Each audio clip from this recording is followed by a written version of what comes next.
What if I told you that 95% of the water entering our homes goes down the drain? Seems like an incredibly large number, right?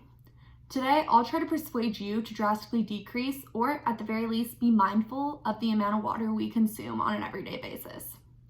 Throughout our lives, I've been fortunate enough to turn on the sink, flush the toilet, or start a sprinkler in our yard without having much thought to the harm that can induce on the future of our community due to the sheer accessibility of the resource. As I speak to you today, I can no longer say that I don't think about this, and I hope that at the conclusion of this speech, the same can be said for you, because if we don't drastically change our water consumption starting today, not only will demand for fresh water have increased by 40% by 2050, but 79% of our watershed will also be greatly depleted. Therefore, today first, I will speak to you about the ways the United States currently uses the majority of its water supply. Then I will provide you with the steps you yourself can take to reduce the amount of water you consume. And finally, I will offer color as to how reduction of water usage can be beneficial to you now and in the future. Let me begin by informing you on how the United States as a whole uses its water by beginning with a little background as to where our fresh water supply goes. Currently, water usage can be separated into 8 main categories: public supply, domestic usage, irrigation, thermoelectric power, industrial mining, livestock, and aquaculture. And according to an article written in 2016 by the United States Geological Services, although overall water usage as a whole decreased a total of 9% from 2010 to 2015, this is largely a result of more sustainable farming and irrigation practices, not the result of people doing their part to more effectively save water. Still, even with this major decrease in water usage, the United States uses on average 322 billion gallons of water each day, or as many gallons as it would take to fill up 1,163 Empire State Buildings. Bringing these numbers closer to home, and on an individual level, American households consume more than 300 gallons of water per day, 109,500 per year, and 70% of this usage occurs indoors. Showering accounts for 20% of usage, and toilet 24%, faucet 19%, and the washer 17%. Nevertheless, there's endless opportunity within each category to not only save, but greatly decrease their water usage. Next, I will explain the steps that you yourself can take each day to decrease the amount of water you are using.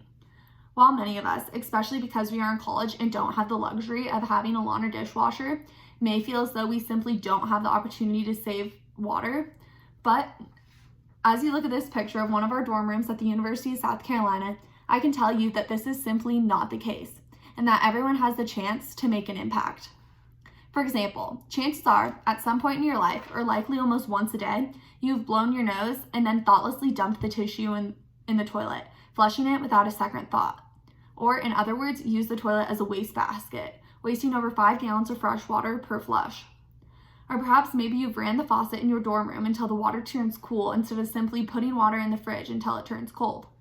No matter the activity, every time we as college students use water, there's often a way that we can cut down its usage in a few simple steps.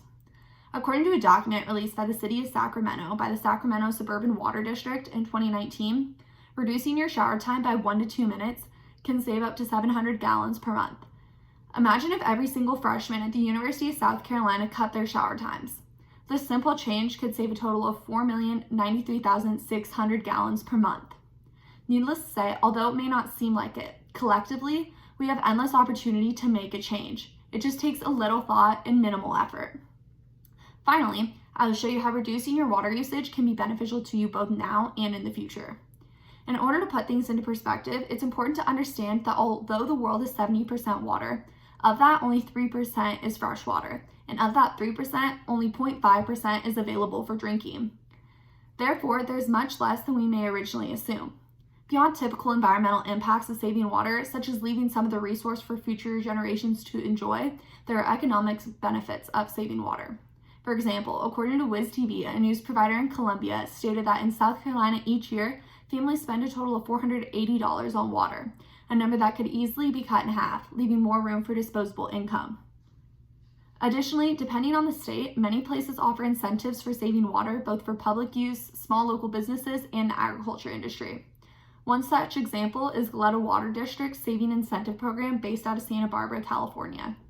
Here, the Water District urged local farms to change their irrigation system to newer technology, and in return, customers on average get $15,500 in rebate, thus providing environmental water usage benefits and income that goes back to the customer.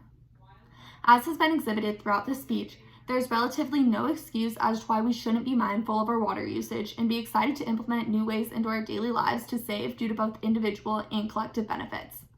Nevertheless, today I told you about where the United States uses a majority of our fresh water, steps we can use to cut back on water usage, the direct benefits saving water can have both on you and your future, and therefore hopefully now you, like me, will make an active effort to cut back on your water usage.